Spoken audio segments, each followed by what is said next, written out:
a novel so famous that I'm sure you've heard one or two people tell you you haven't read After? What's wrong with you? The word on the street is that, well, it sucks. However, the moment I got to know that this book was originally a fanfic for Harry Styles, I knew in that very moment that this book is for me. I've already read 2 Twilight novels, so how bad can After be? Let's review a comment about this book first. He's moody, but that's exactly what made me fall for him. I love this way too much. I just spit my water. The story is going to be the death of me. Yeah, no kidding about that. So whoever this person is likes Harden because he's moody.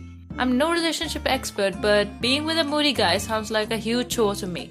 I mean, there are so many things to worry about in your life, and then to deal with the mood swings of someone you are dating. I don't know, but everything about this screams to me no way in hell. But first, let's look at the prologue. It'll help us to judge this novel more brutally. You live in a time where people ask which school you went to before asking your last name. Okay, who are these people? Why are they asking such boring questions? Why don't they have a life? To be honest with you, with 3 years of changing schools and only a couple of people have asked me where I used to study before. But let me tell you, it was somewhere around the 2nd year that it was time to take off my I used to study in a good school sandwich board and live life like a normal person. I mean, of course, being in a good school matters, but there are so many people who make big even when they didn't get the best resources. Anyway, let's get on with the book. My alarm is set to go off any minute. I've been awake for half the night, shifting back and forth, counting the lines between the ceiling tiles. Okay, that's not a talent. Talent is me counting my teeth with just my tongue. I mean, the back teeth are a bit of a challenge. Okay, by the end of the chapter 1, we get to know that Tessa is rude to her mother. You know, if she could stop yelling every time she talks to her mother, maybe I'll respect her more. We also get to know that Tessa has got a boyfriend, Noah. And she ends the chapter saying that she wants to make friends in college. Tessa goes off to college where she meets her roommate, Steph. Then 2 boys walk into the room. Hey you, Steph's roomie. One of the boys asks. His blonde hair is styled straight up and there are sections of brown peeking through. His arms are scattered with tattoos and the earrings in his ear are the size of a nickel. Okay, I've got a feeling that she's talking about Niall, but let's see. Yes. My name is Tessa, I managed to say. I'm Nate, don't look so nervous. He says with a smile, reaching out to touch my shoulder. You'll love it here. His expression is warm and inviting, despite his harsh appearance. Oh my god, I was right. Looks like watching murder mystery documentaries is finally paying off. You're getting a new dorm. My mother roars as soon as the door clicks shut. I agree with her, Tessa. No, I can't, I sigh. It's fine, mother. Okay, she pretends to respect her mother. But gotta be careful calling her mother. Who cares if she doesn't respect her on the inside? Romantic novel logic is seriously beyond anyone's understanding. I do my best to hide my nerves. I don't know how well this will work out either. But the last thing I want is my overbearing mother causing a scene on my first day, who pretends to love one's own mother. I'm sure she won't be around much at all anyway. I try to convince her along with myself. If you know what's bad for you, why put yourself through that? Then we get to know that Tessa, being a good girl, hates other people's choice in fabric.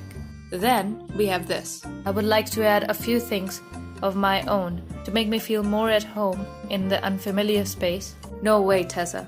Don't tell me you have your favorite voodoo doll like me. Mine's got a fork for an arm. So next day, Tessa is in the shower. She comes out of the shower where the creepy British guy is lurking around. His name is Harden. By the way, he's the guy who totally blew Tessa off when he came into her dorm with Nate. Then we get this. Okay, well, could you leave or something so I can get dressed? He doesn't even notice that I'm in a towel. Or maybe he has, but it doesn't impress him. Don't flatter yourself. It's not like I'm going to look at you. Okay, that was pretty funny. Then Tessa flips out and shouts at Harry or Harden or whatever his name is. And this is all Tessa has got to say. His laugh is deep and would be an almost lovely sound if he didn't come off so unpleasant. What does that even mean? Think about it. Creepy British guy's laugh would sound lovely if he didn't come off so unpleasant. Do you like him or not? What are you saying? Who was the person who said that this was a well-written book? But anyway, after this, Steph invites Tessa to a party. Tessa goes to the party where everybody is loaded on booze. She wants to get creepy British guy's attention. So conveniently, next day she gets the opportunity when she sees that both of them have literature together. Hardin asks her to a party. She goes to the party. Then, at the party, they both get to make out. And Tessa, being an angel of a girl, realizes that since I have cheated on Noah, I should break up with him. So, Hardin acts like a spoiled brat and does this. Tell me what? Tell me what, Tessa? Noah asks. And I can see his stance is an aggressive one because of Hardin. Nothing, just what you know, that I stayed at Hardin in London last night. I lie. I try to match my grey eyes to Hardin's in hope that he will stop this now, but he looks away immediately. Tell him, Tessa, or I will. Hardin growls. I know it's all lost. I know there's no hiding anything anymore. And I begin to cry. Noah, me and Hardin have been... I start. Oh my God! Noah stutters, and his eyes begin to water. Ah, lying and cheating. The heart of every healthy relationship. Okay, I don't like Hardin, but I have got to give this one to him. Tessa was not even going to tell Noah that she cheated on him. You know what? After this, I think it's best for everyone that I stop calling Hardin Harry, because clearly Harry Styles is above this character. I think Harry Styles deserves some respect. Anyway, Tessa confronts him about this. Then he dumps her. She begs him to take her back, and the arrogant maniac says he'll think about it. Apparently, this is the ideal relationship all are supposed to be striving for, because people believe that this is real love. Okay, let's just review the situation. He got together with Tessa. He messed her relationship with Noah, but I think it's mainly Tessa's fault. Anyway, now he got her thinking that confronting him is wrong. She apologizes and requests him to take her back. This guy is genius. And what else do you need to hear, Tessa? For running for the hills. Anyway, then the novel is pretty much Hardin and Tessa breaking up and making up. So basically it's one of those emotional roller coaster type of books. Well, in that case, maybe I would have felt more for a dysfunctional couple like them. If I wasn't there inside. Then we get this scene. Hardin advances toward Noah once more, but I grab his shirt and pull him back. Maybe I should let them fight each other. Hardin deserves a good punch in the jaw. Oh my God, is she seriously making her boyfriend and crush get into a fight? What the hell, Tessa? I agree. What the hell, Tessa? Noah says frantically. You should go. I whisper, not breaking eye contact with Hardin. Noah steps forward and crows with victory. Thank you. Thought that was never going to end. Me too. Hardin looks heartbroken, absolutely crushed. Noah, I said, you should go. I repeat. Okay, am I supposed to believe that she is a good girl? She was just saying that she wants to see two guys fight over her. Evil, evil, evil! On top of that, she's so indecisive. Just pick a side, Tessa. Both men suck in a sharp breath. Relief washes over Hardin, and I reach for his hands, threading my small fingers through his trembling ones. What? Noah shouts. You can't be serious, Tessa. We have known each other for so long. This guy is just using you. He will toss you aside as soon as he's done with you. And I love you. Don't make this mistake, Tessa, he begs. Look, Noah, I was on your side, man. But maybe you should get out and find someone else who is not into, I don't know, creepy and manipulative guys. You should have realized that Tessa is basically acting like Bella from Twilight. She's got you and she's got Hardin. And she's like, yeah, so let's see. I've got all these guys crushing over me, but I'm crushing over Hardin. But if all you guys want to devote your lives to me, well, what can I say? I don't really mind. Now, back to the story. So, Ken Scott, Hardin's dad, and the Chancellor of Washington State University manages to get Tessa an office internship at some publishing company. However, in exchange, he asks Tessa to convince my least favorite version of Harry Styles to come to his wedding with Karen. So Hardin's father is trying to manipulate Tessa. Guess apple doesn't fall far from the tree. The manipulative freak is happy first, but when he hears that he's got to go to his father's wedding, he flips out and acts like a spoiled brat again. Why has this novel been a hit? Okay, for everyone's mental health, I'll just skip a bunch of teenage drama. Hardin agrees to go to the wedding. He's so difficult that even reading him go to that stupid wedding seems like a huge victory at this point. Anyway, when they return to Tessa's dorm, Tessa's mother is waiting for them. Then this happens. You're right. This isn't about me. It's about your future. You have to think about your future, not just how you're feeling now. I know he seems fun and dangerous, but there's no future here. She gestures to Hardin. And Tessa is like, I'm old enough, Mom. I don't need you to tell me what to do. I'm 18 and a half years old. So come on, I'm a grown-up now.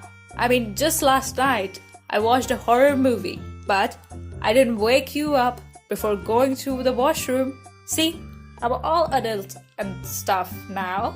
So please, let me live my life.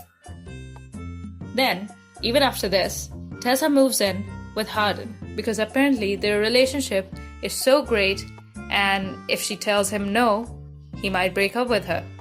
The foundation of every good relationship. Fear, insecurities, and lying. Anyway, then a bunch of nonsense stuff happens, and we get to know that Tessa was just a part of a bet. Here, check it out. This is Hardin. You said you were... And that gave someone an idea. Gave who the idea? Molly interrupts. May gave me the idea. He admits. His eyes never leave mine, which doesn't make this any easier, that it could be fun to make a bet. I'm shocked. Did Hardin just did something bad to her? Tessa? Oh my god. Is this even possible? I mean, come on guys.